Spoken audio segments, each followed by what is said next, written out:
right, so today we're going to be talking about the how evil are we?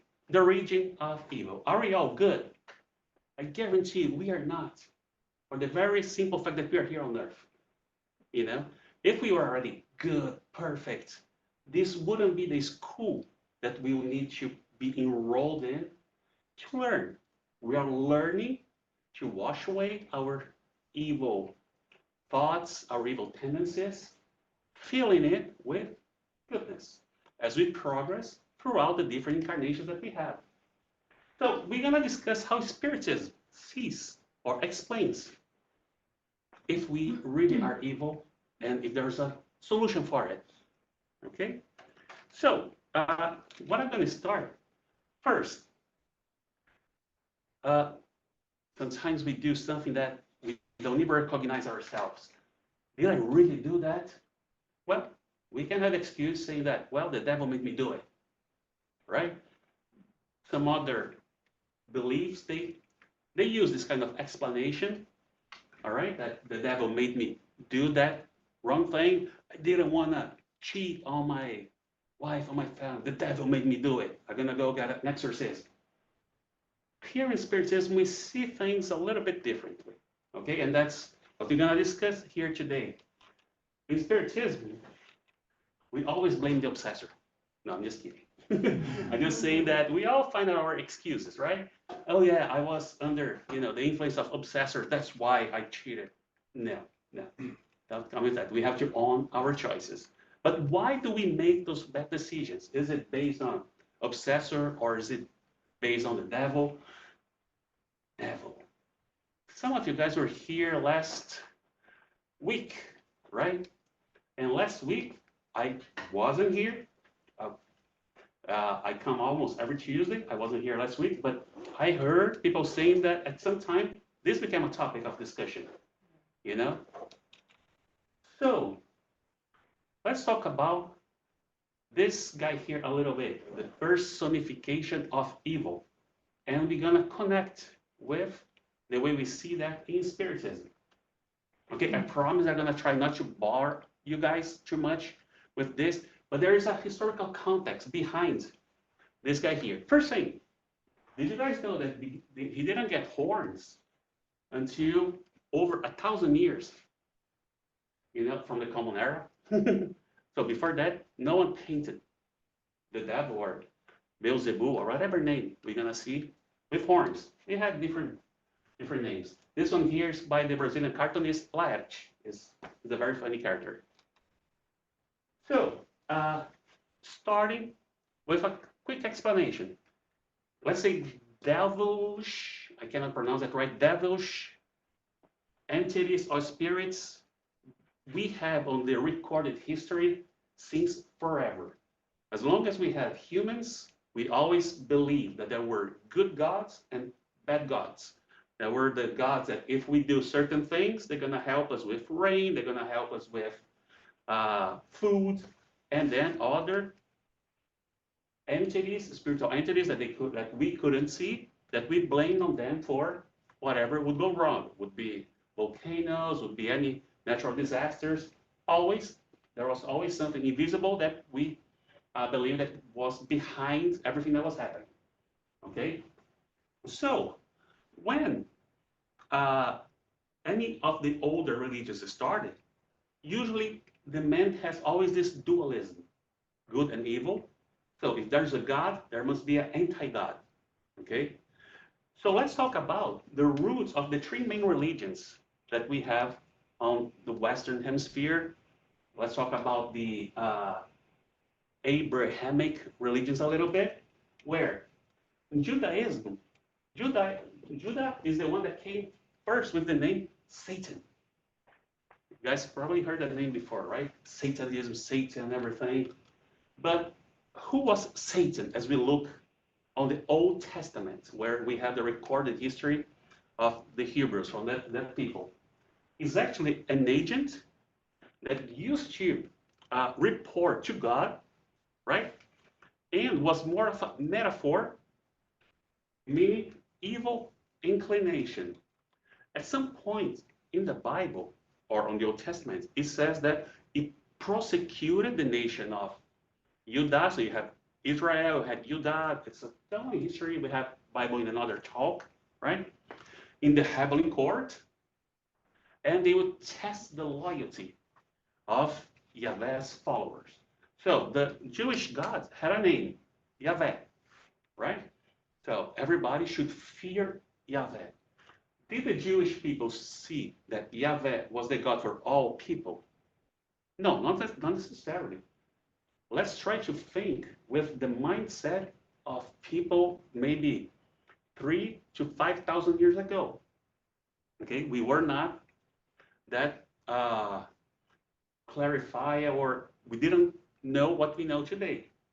So back then, they believed that Israel has one God that was more powerful than the other pagan gods. So when anyone like the Egyptians or any other people, they try it to do anything to Israel, Israel's God would protect them. It's a completely different vision that it is today. Today, all those Abrahamic religions believe in the same God. Back then, no, they believed it. Israel had their own God, which was Yahweh, which was a God that was very jealous of a lot of things, would get mad, had a lot of wrath, and would tempt their followers, right? So it was a God that made people, but it made people imperfect and was always tempting the people to see who would really follow their teachings, right? To the point that, according to their beliefs, God created the Garden of Eden, put Adam and Eve there, and a serpent that could walk talked to them and offered an apple, right? From the tree of knowledge, right? So if God made all these creatures, God knew what to expect from them. Didn't need exactly to tempt them. So what I'm trying to bring here, this story that we have there on the Genesis, is we cannot see that literally. That's a symbol. That's a story that was traditionally transmitted from people, from person to person, until someone wrote several years later, and then they refer those writings as, okay, Moses is the one who wrote that, and that's where you have the figure on Judaism from, let's say, the first type of people that were going against God's wishes. Okay, so they were tempting God's creations. Well, by the way, they were all God's creations, unless we have another God, right? So both the serpent, Adam and Eve, they're all came from God. But here's the thing. The word Satan wasn't, back then, related to a devil, like what we see today. Was actually a generic noun meaning accuser, or more commonly used as adversary. So in some of the books, what we have there on the Chronicles book, for instance, you have on the King James Version translation of the Old Testament, it says, and there standeth up an adversary against Israel. Satan stood up against Israel is the King James. But the Young's literal translation is, and there standeth an adversary against Israel. On the Psalms, on the King James Version, you had, and let Satan stand at his right hand. Other translation translates that, let an accuser stand at the right hand. So it was not an entity, like we that grew up into Christianity got used to having someone that would rule hell and punish everybody. Not necessarily. Back then, it was anyone that was the accuser or the adversary. So these are two examples where Satan was used. So that means that among the Jewish, this came from the time when you learn about what happened with the Jewish people reading the Bible. That was one point. They were all taken to Babylon. And they spent, I don't know exactly how many hundreds of years in Babylon. That's when even their language changed. You have the books written in Old Hebrew, and then after going to Babylon and coming back, that's when the Aramaic started becoming more popular because that was the language that they mixed with when they were at Babylon. And there, that's where they got the influence from the Zoroastrianism during this time that they spent. That's called the Persian era of the Jewish people. So that's how, let's say, the entity started taking shape, okay? And then, for what I learned, most Jews, they don't believe on an entity the way most Christians do. They believe that there's good, there's evil, there is a God, but there's not one specific creature or entity or divinity that has supernatural, omnivalent figure. No, not the Jewish, they don't do that. One of the passages of the Old Testament talks about Baal. Baal was one of the gods from the people that would fight with the Jews a lot. At one point, the prophet Elijah challenged them, and then Elijah won because Israel's God was stronger than Baal, and then he went there and told to cut off the heads of 400 Baal's priests. That was one of them. Baal, for what I could read here, Baal was the god also called Balaam. That's where the name came. The king Baal is Beelzebub. So the word Beelzebub that is several times associated with Satan was actually the god Baal that was an enemy of the people of Israel. Okay, and there is here, Baal was the adversary of Israel. That's where the name Beelzebub evolved from. Okay, but here's the thing. Having a God that was several times referred to in the Bible as Lord of the armies, from what we learn, what is God here? You know, first cause of everything, you know, all goodness, all love. Why would there be a God of the armies that would protect some people against others, that would exterminate humanity and start all over again? That's the type of thing that leads us to believe that why would you need a devil having a God like that? So if you click on this link here, that we have some articles on Wikipedia, wars in the Old Testament, you're going to have pages and pages and pages. If you read the Old Testament, you get tired of how many wars are reported there. Okay? Again, we had a talk here, the way we Spiritists will look at the Bible. We don't see that as a sacred book that contains all the truth. No, especially the Old Testament is a collection of writings and stories from the ancient Jews, with a lot of teachings there, but a lot of civil code as well, okay? And a lot of reports from what they were doing back then. And a lot of those reports report a lot of wars there, okay? So, not necessarily all goodness that we see there, or all kindness. I know very little about Islam, so this is what I was able to learn a little bit about how they see. So Islam, they do believe that there's one entity, and they have a name for it. It's called, I'm gonna pronounce Iblis. I'm sorry if I'm completely butchering it, you know. That, similar to the Christian belief, was thrown out of heaven after he refused to prostrate before Adam. So God created Adam. So what you see here is all the other angels, you know, kneeling for Adam that God created, the first man, except this guy here. So this guy here is the equivalent to the devil for us, okay? They even give a name, Shaitan, here, which is very similar, you know, to Satan. So a lot of the beginning of the Islam is influenced by the Hebrew knowledge, okay? But just like it happened with Christianity, there were different segments of Islam that came with different explanations and different things.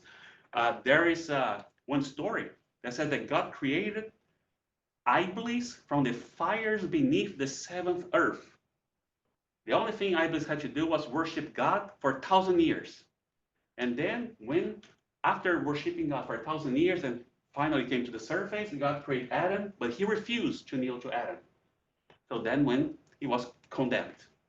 Okay, that's just, that's as much as I learned about this in Islam. But before we get into Christianity, let's talk a little bit about this term here, anachronism. So, have you ever watched it? Let's say a World War II movie, and there was someone using an Apple iPhone, for instance? Probably not, but there were several mistakes made like this. They made a movie about a certain period of time, and then that movie has, things that didn't belong to that time. For example, this famous painting here about Orpheus is an example of anachronism. Why? Because the violin wasn't invented until the 17th century. And Orpheus was way before Jesus was born. So, this one here is an interesting one. See like a caveman with an iPhone, taking a selfie in front of the volcano. So why am I bringing this up? What I'm going to show now is a little bit of what we Christians learned and think and did, both in the name of God and the name of devil. But why? Let's try to think. It wasn't until maybe 180, 200 years ago that we knew that the word microorganism, that diseases could come from microbial creatures that we can't see. No. So for things that we cannot explain, we always try to find an explanation, on the unknown, right? Maybe it's God that is doing that to us. We couldn't back then understand that because we had our houses with our bathrooms and everything that came from the bathroom was just plain outside going to the streets, that could make people sick. We didn't have that understanding, okay? Because that's what we knew. What we know now that we're talking about here, 2023, is much less that we're gonna know 20 years from now. Okay, just think about all the progress that we made in technology. We are having here a talk that I'm online talking to people that are remote. 10 years ago, I'm talking about 10 years ago, we wouldn't think of doing that, not in this Spiritist Center here. Okay, so things change. So let's try to make an effort and look on what we're gonna see here with the eyes. Let's try to put ourselves with the eyes of how we were thousand years ago. Okay, because that will be important for us to understand some of the things that we did in Christianity. All right, so that's where the name Lucifer came up. Okay, was this name invented by the Christians? No. This name actually was created by the Romans, right? But they came with that name because of the morning appearances of the planet Venus. And Lucifer means a morning star. Back then, did we know the difference between planets and stars? I'm not positive that we knew that. Okay? I cannot say that, yes, we didn't know at all. No, we didn't have the equipment that we have today to be able to differentiate what we had back then. All right? So that's where the name came. So it was also called the light breathing. Okay? So, in the Old Testament, there is this saying here. How art thou fallen from heaven, O Lucifer, son of the morning? How art thou cut down to the ground, which didst weaken the nations? So this is the part that the Christians took to name that evil entity, Lucifer. However, they were actually referring to the king of Babylon. Back then, that was the adversary of the Jews as they were fighting, as they were in one of their wars. Okay? So, but again, back then, as they were dissecting all these books and trying to create a new religion that would be universal for the whole Roman Empire. They needed to start translating the evil entities from the Roman mythology that they used to believe into how can I bring that into Christianity. So to replace Minerva, we're gonna put maybe Mary. To replace Jupiter, we're gonna put God. And Jesus was the one that didn't have anything similar to that. But they were associating. And then to Mars or to any other war warrior, they came up with a name, Lucifer. Okay? So, all the gospel, all the, how can I pronounce that, synoptic gospels, they mention an entity called Satan that was tempting Jesus. But let's try now to be realistic. Okay? When we look on the New Testament, the things that we get the most from what is there are what? The moral teachings of Jesus. We even have a book that we study every Tuesday called The Gospel According to Spiritism. Where we look on the teachings of the Gospel and we learn from that with the Spiritism, where it says, blessed are the meek, blessed are the poor in spirit, the simple in heart. Those are all the blessings where Jesus said, love our enemies, love one another, right? We learn like ask and you shall receive, that we are learning about the prayers. So there are the parts on the gospel that, as you can see, we don't always study here, like the miracles, if he walks on water or not. We all have explanations on this on the book Genesis from Allan Kardec. Okay, so there are the parts where Satan, because they were Jew, so it's not Lucifer. Okay, so the adversary, not the devil, because again, they were Jewish people. Satan was the adversary that took Jesus to the mountain and offered, I'm going to give all this to you. All you have to do is to worship me. Okay, so how? Did he fly Jesus? Did he took Jesus by hand? Jesus was so defenseless that he couldn't go there? No, again, the way we see it is one more symbol. Did Jesus, the most perfect spirit that every incarnate on this earth needed to be tempted? No, but he needed to show people that in the face of temptation, you have to keep your righteousness. You have to keep who you are. So whenever we go on Christianity and we read the Bible and we read Satan, it wasn't the devil until 1,000 years later after this was written. It was an adversary of us.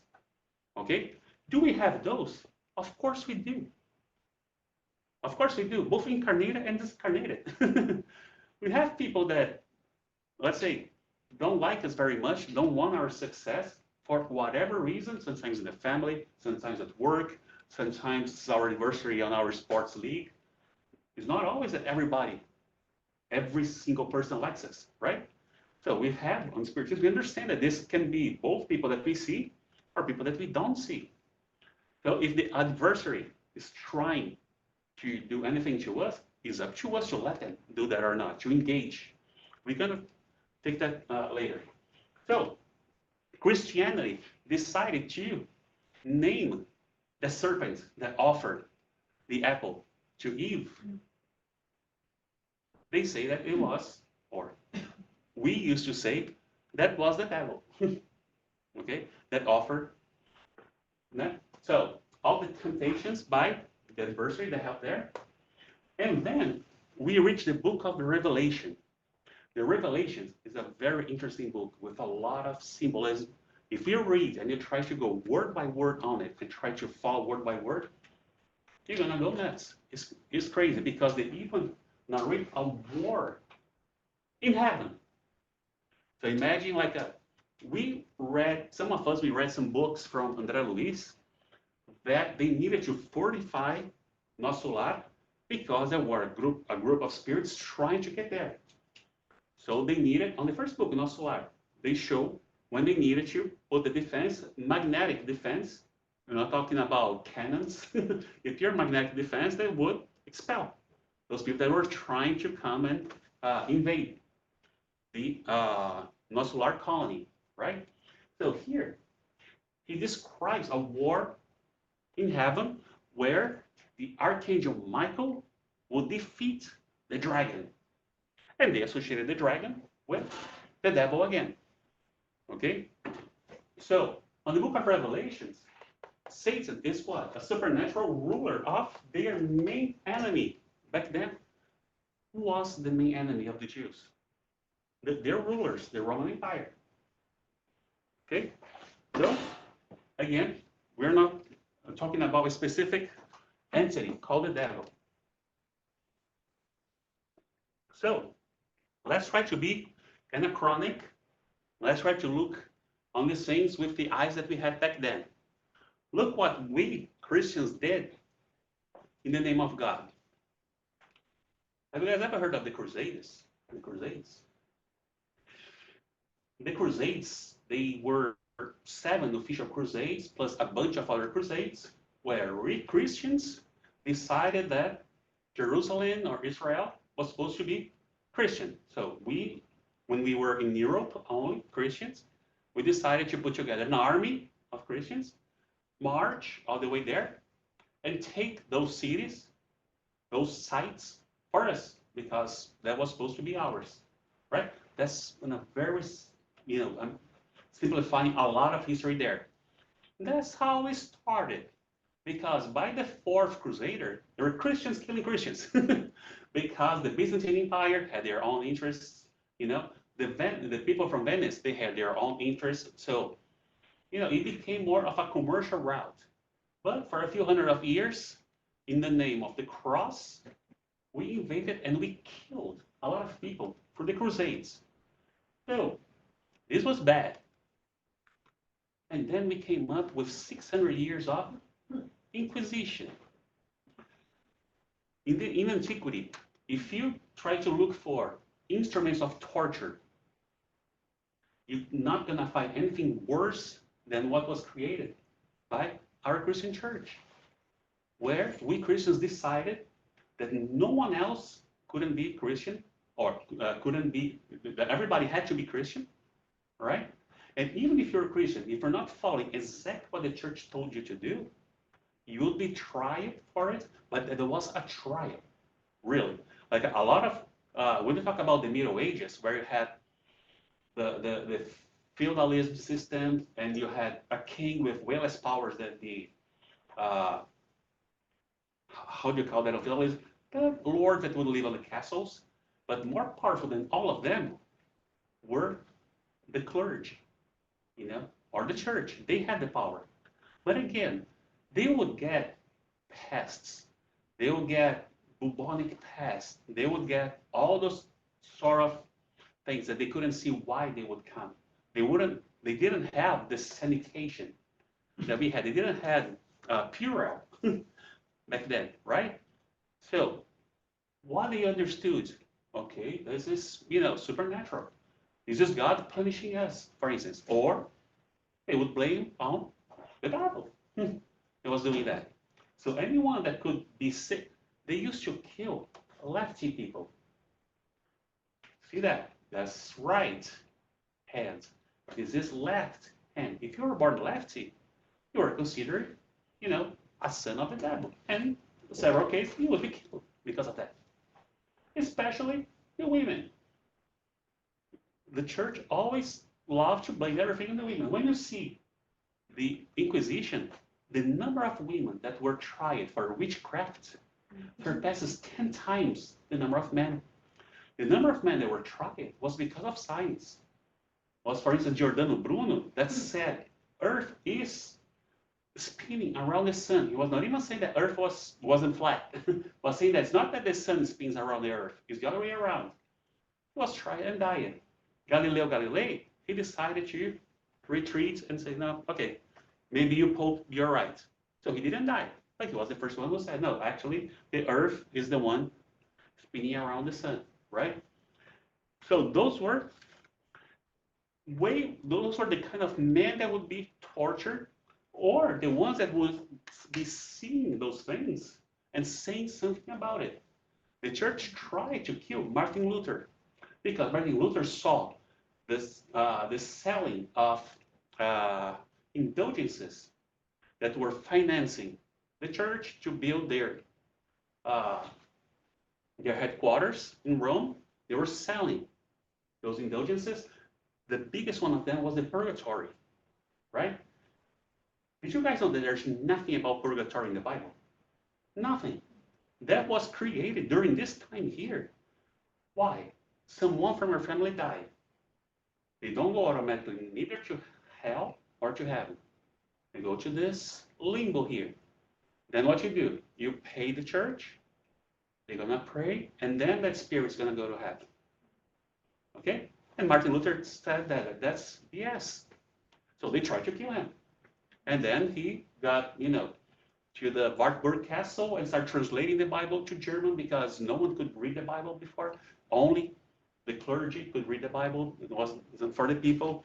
And anybody that tried to do that would be tried and killed. So most of the worst instruments of torture that we had, this is Joan of Arc. Here, and this is a picture of the Crusades or a drawing of the Crusades. Okay? But that wasn't only in Europe. The Inquisition, especially the Spanish Inquisition, was the longest one.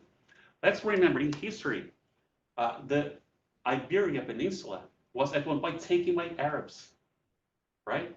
And then there was the War of Reconquista, where they got it back. So there were still Arabs and Jews there. So especially on the Iberia area, so both Portugal and Spain, was different than what they had in France and England, for instance.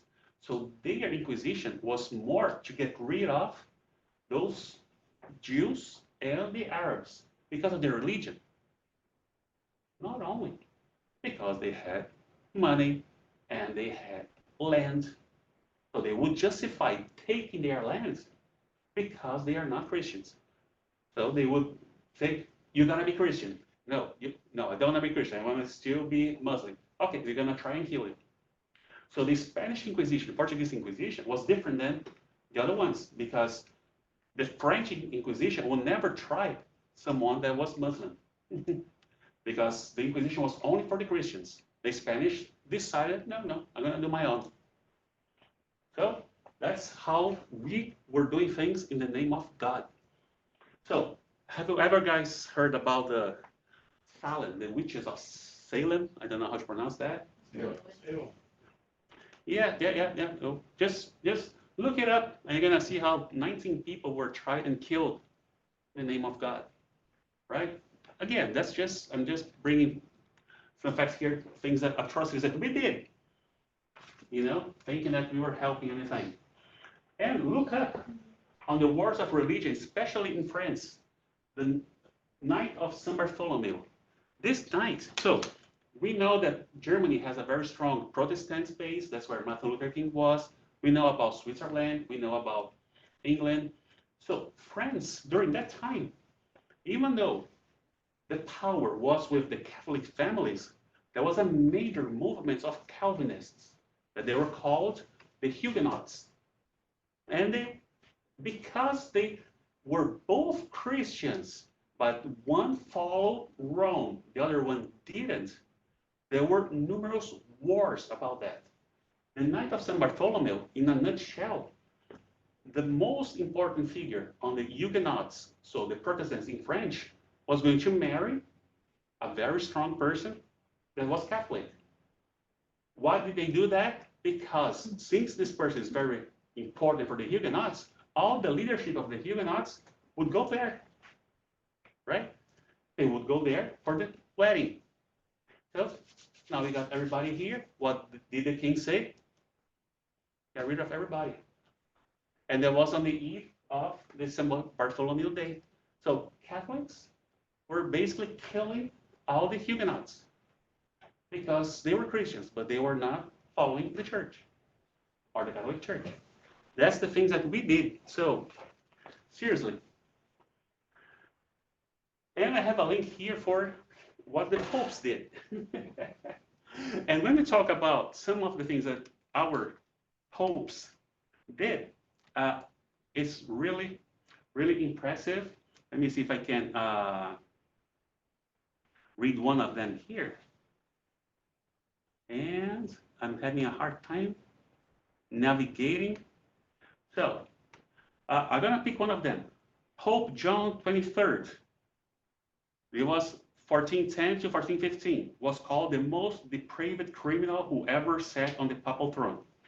He was guilty of having 200 maids, and he married women that were married already. No, not that he married. Pius XII. He was the father of many illegitimate children. That was 1458, 1464. That's just some of them. Let's see. This is one very interesting. Pope Innocent VIII. He had 16 children with various married women. I'm talking about popes, like the highest one on the church, the one that would condemn people to death, because during this time Inquisition was running, you know. So those popes are the ones who actually would, you know. So during the, you have the Jesuits. Okay, I'm going to skip them, but that's just some of them. Let me go back here. That's just some of them, and some of the things that some of our popes, that was the representatives of God on earth, that's how we used to see them, would do. Okay? Tell me, in this case, who needs a devil? Who needs a devil having humans, religious humans, doing all this? No, we don't. We did all this in the name of God. All right? Let's remember, we came a long way. I'm not saying the church is still doing that. The church is still evil. Not perfect at all. But what we see today, especially the current pope that we see today, when we had John Paul II, was a huge progress. You know, he wasn't loved by all the Catholics. The current pope is not loved by all the Catholics. But we, Spiritists, we read, we hear what he said and say, you're much closer to what Jesus taught than the church ever was. So, just like everything else, there was major progress. Okay? So what I'm going to show now, some of you may already know, some may not, but try to understand this. Things change with time. So let's learn this other thing about the name of God. About the popes. I just gave some examples of some evil popes. And if you guys see, the papacy didn't start with Peter. After Christianity started, and 600 years after Jesus, they decided that, you know, the first pope was Peter. So it wasn't like Jesus who decided, you're pope now. No. Okay? So let's look on a span of 1,000 years, from let's say 1600, or from the year 600 to the year 1600. Let's look on that span, okay? Seeing the things that we did in the name of God, seeing the things that the popes did. If you guys want, I can pick here and give some more examples of what our popes did. I don't know if you guys can read that. Now I see that it's really small, but what I'm showing there is the title of the Pope. Vicaris Generalis on earth. Okay? So, Vicarius Generalis Dei in Terris. So, is a general vicar of God on earth. Okay? This was one of the titles of the Pope. And you're going to see at least 7 popes that their documents refer to them with this name. Several other popes, they have this title on their documentations. Vicarius Filii Dei. And you're talking about especially this span of 1,000 years between the year 600 and the 1600, close to the 1700s. Okay? they had these two names. Okay, you guys can't see probably from there, but some of the letters, I put them in red. Okay? So, let's go back to the book of Revelations, where on these two versicles here, uh, basically John says, let him who have wisdom recognize the number of the beast, because it's a human number. This number is 666. Okay, we have that in the Bible, saying that's the number of the beast. There's no explanation of what the beast is, but there is this on the book of Revelations. So everybody came up with an explanation for this. Okay, so I'm gonna go with the explanation from our good friend, the spirits of Emmanuel, in the book called A Caminho da Luz, on the chapter 14, when Emmanuel is explaining a lot of the things that Emmanuel was the spirit that was the spiritual mentor of Chico Xavier. Before that, he was, during Jesus' times, a Roman senator. And after that, he was always involved in some level with the church. Every reincarnation, he was a priest. He was a monk. He was always within the church. So he knows what he's talking about. Okay, so that's why I take Emmanuel's lessons. I always read them with a lot of attention. He has a lot of things to teach us. So on this book, Caminho da Luz, he tells us to do this. Let's identify in these titles. He actually put 3 titles. I'm going to pick these 2 only. The letters that they have equivalent on in Roman numerals, where I is 1, V is 5, L is 50, C is 100, B is 500. So if I take this first title here and I add, what do we have? There were 7, 8 popes with this title. Let me go to Vicarius Filii Dei. God, we have again. And here he is laughing at us again. What I'm trying to say is, it wasn't a devil. It was us, humans, because we are imperfect. We try to explain things based on the very limited knowledge that we had on things back then. So I'm not saying that they from the church did that. I'm saying that we, as spirits that have been reincarnating for centuries, we didn't need a devil to do all that. We had God. And you're doing these things for God. So the devil just laughs at us.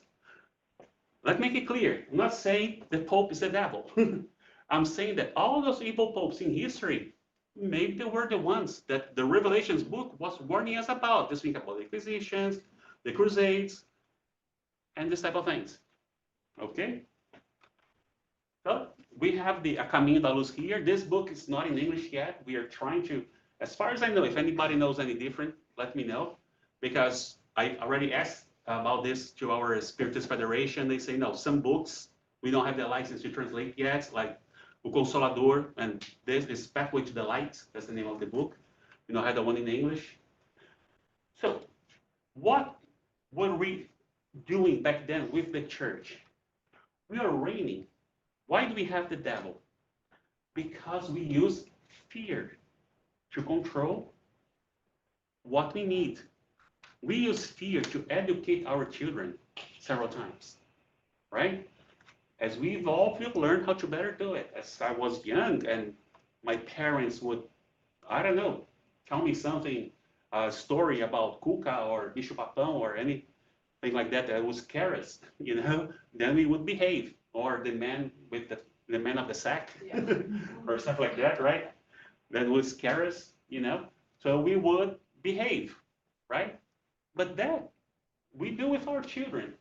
Let's remember, we are not adults, spiritually speaking, yet. We are maybe preteens, you know. So we still learn a lot from fear. But nowadays, it's hard to get to the entire humanity after all the progress that we made and use the devil to instigate fear on us. But the devil is still present. Demons and devils, They are important part of several religions yet.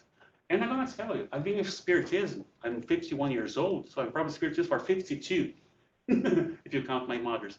I've been to several Spiritist centers where a lot of people, they act towards obsessors exactly the same way as Catholics do towards devil and demons. They think about umbral the same way as Catholics think about hell. It's just a transfer of name because we, especially in Brazil, we were born in a Catholic society. We do this association. That's what we do. So we try to disassociate that to try to understand what actually Allan Kardec was saying that the Spiritists were telling us. Okay? So, these demons, they are still feared because they are what? They have power over living creatures. Okay? And then we don't know what they can do to us. So that's why this fear is so powerful.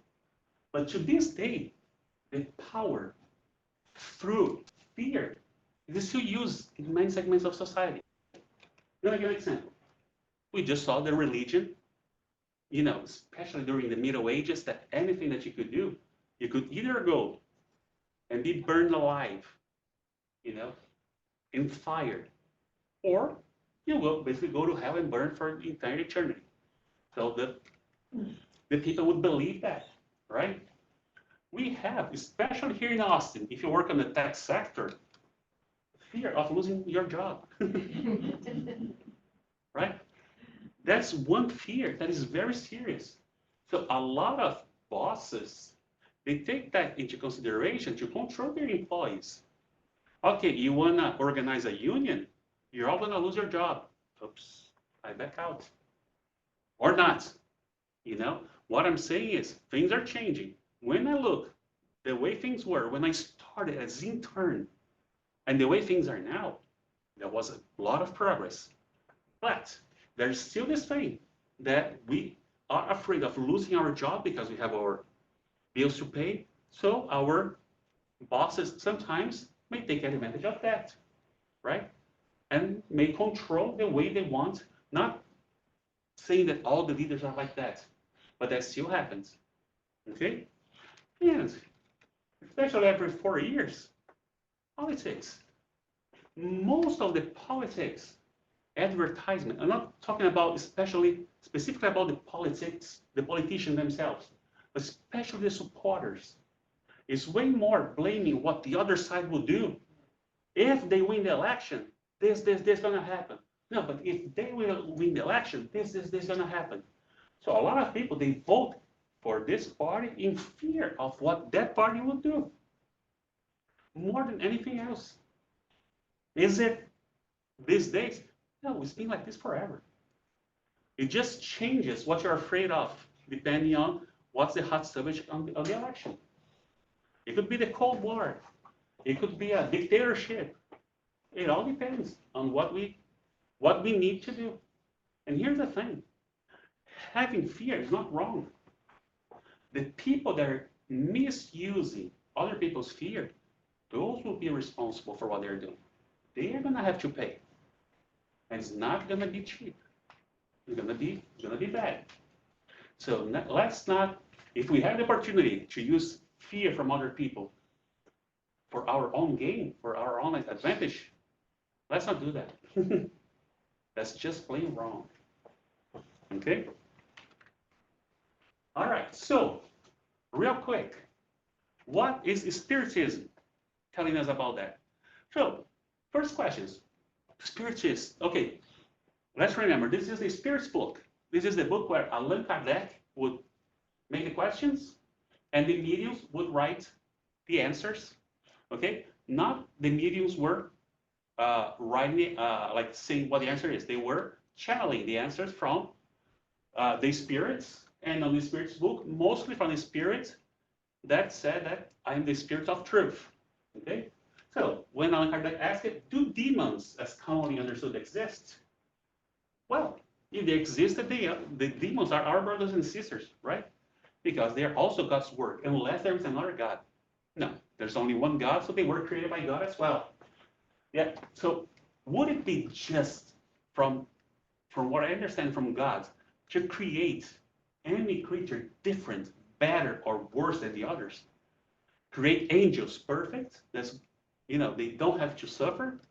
Create demons that were created to make people suffer, and us, simply ignorant that we have to be between them. No, God is just. Everything that God created is perfect. So we are as the same raw material as any demons. So no, there is no such a thing as a creature that God created being internally condemned to the life of weakness and misery. Okay?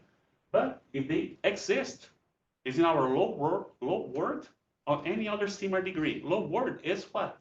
The lower levels of when we discarnate, very close to the umbral and these things like that. But God did not create them to be there.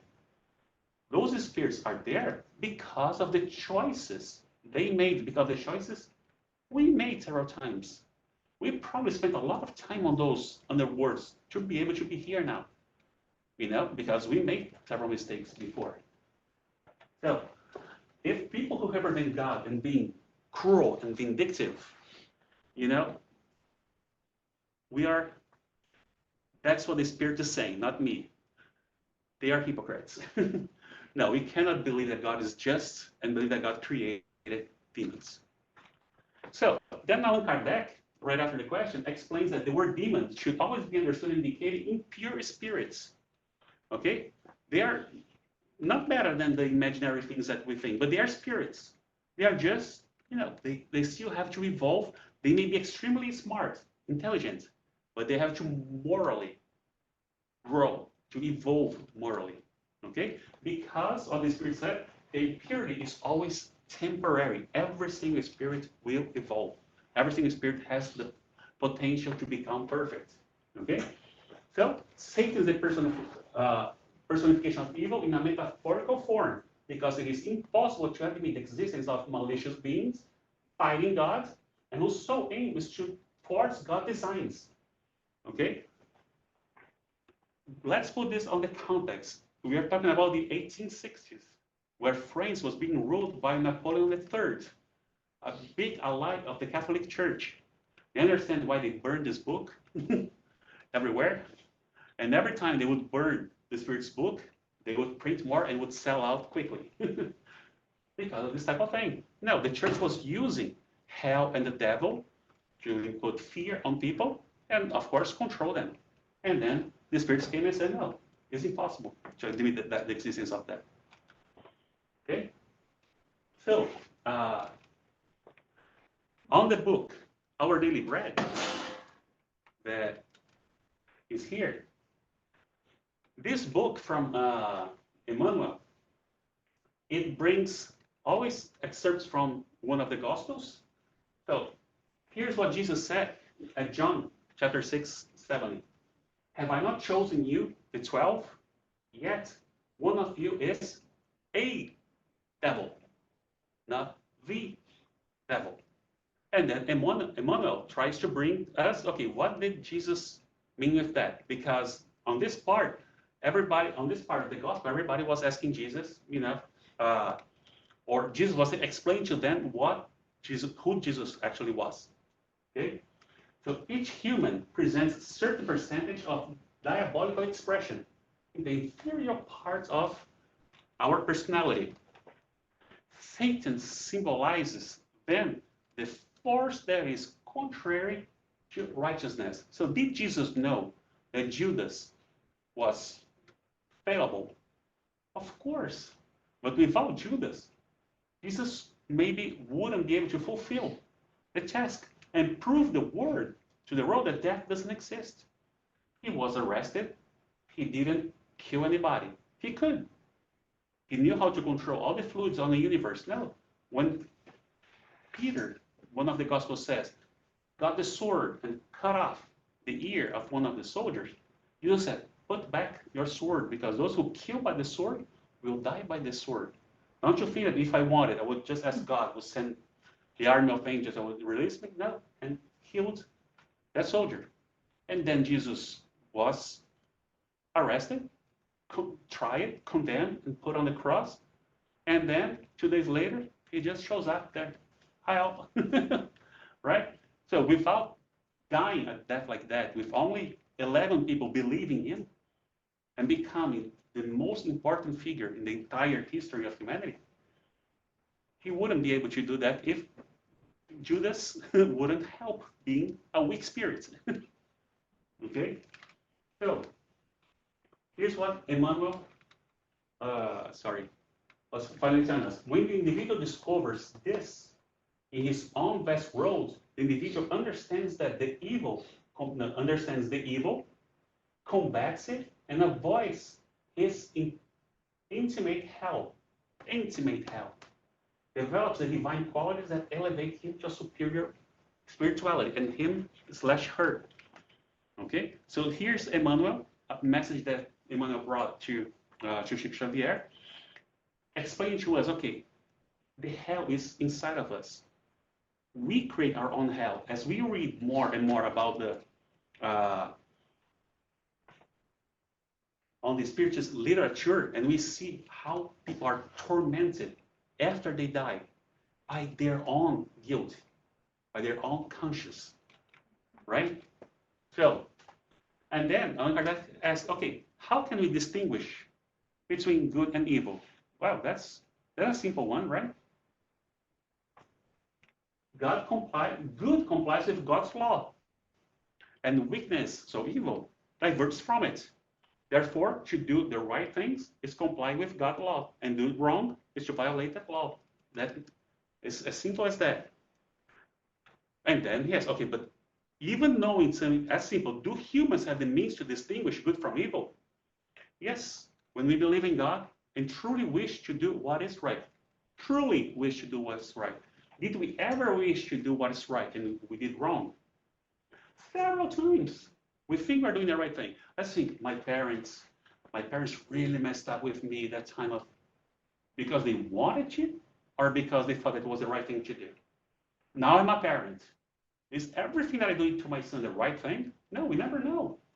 But we try to do our best. Years from now, we're gonna know if what we did was right or wrong, right? But the intention is what's gonna be count, okay? But God gave us human being intelligence to distinguish between what is good and bad. Are good and evil absolute for all humanity? Important, God's law is the same for everyone. But evil resides in people's desire for evil to happen. Good is always good, no matter what. Okay? And evil is always evil, regardless of the position that the person is. The difference is in the degree of accountability. Let's think about that. I'm gonna zoom in on this last paragraph. The essence of evil lies in humans, lies in the will.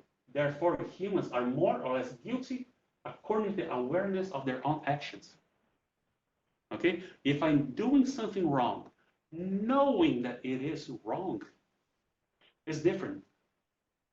So again, taking an example of parents, if you're doing something wrong with our kids that we know that is wrong, we're gonna be guilty for that. We're gonna feel guilty. We may not feel guilty yet. We may hide the guilt yet. At some point, we're gonna have to face it. Okay? That's the same. Again, in Spiritism, we don't believe that God is gonna send us to hell. There's gonna be the ruler of hell punishing us. No, it's here, where we have all the laws, the immutable laws of God, the natural laws. Okay, they're all in our conscience. So, the next question is it enough to avoid evil, to please God? And the answer is no, you must do good. So, okay, the first step for someone that is messing up a lot, of course, just stop messing up. But that's not enough. You have to start doing good.